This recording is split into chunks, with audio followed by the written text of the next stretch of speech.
Now, I have a Mises.org article with that title, so if you are interested in this, I would recommend that you read it. So if you just Google Robert Murphy, Wouldn't Warlords Take Over? It'll be one of the top hits. Walter Block has told me, I don't remember his exact words, but something like, this is one of the single best pieces on private military defense he's ever read. And I kind of have to agree with him. It's really, you remember the scene from A Christmas Story when little Ralphie's reading his essay over? He's like, oh, wow, that's great. That's kind of how I felt reading this. So, let me just very quickly, what are the points here? What you need to do is compare apples to apples, right? So, yes, it is possible, and we've seen historically, there can be regions where there's no state and a libertarian utopia doesn't emerge next Tuesday, right? That's clear. That happens. So no one's making the claim that anytime you have the absence of a state, all these market forces are going to kick in and everyone's just going to have these voluntary, peaceful society just pop out.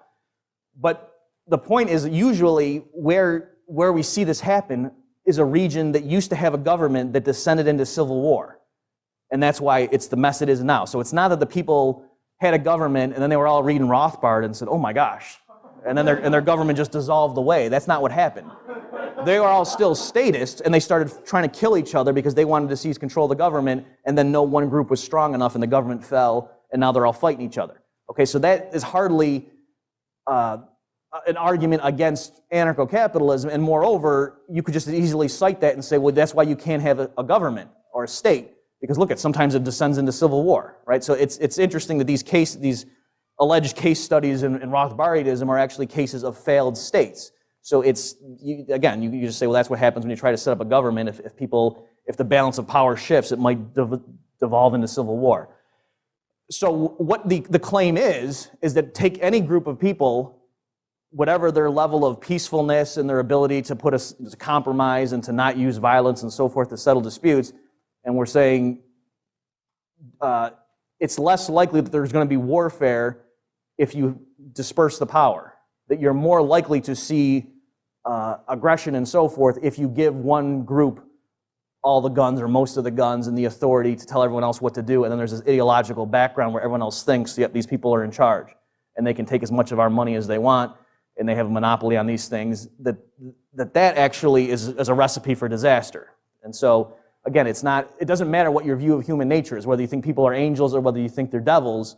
The point is having a group given a monopoly on the legitimate use of violence, that seems like a very dangerous thing in either case. So just to follow this train of thought a little bit more, what happens is that people will say, to make the case for a limited government, they'll say, well, if you got a group of people in a state of anarchy and they're all patronizing different competing judicial agencies or defense agencies, and people have different views initially. Like some people believe in capital punishment, some people don't. Some people think abortion's murder, some people don't think it is.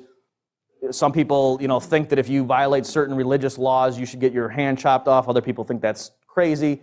So you got all these people in a pressure cooker, and if you just had anarchy, the way you guys are talking about, they would just be duking it out, and perhaps as a matter of prudence, you're right. Maybe the agencies wouldn't necessarily be shooting each other all the time, but there would be no rule of law. It would just be real hostile, and it would just be groups always at each other's throats, and maybe just not attacking out of prudence. But that's not the kind of world I want to live in. Instead, let's form a government where we all agree, yet we have these different viewpoints of what the just society looks like, but let's have periodic elections, and we all agree we're not going to contest it. As long as it's a fair election, we all abide by the rules, we're going to elect a government to implement these views, to try to build a consensus.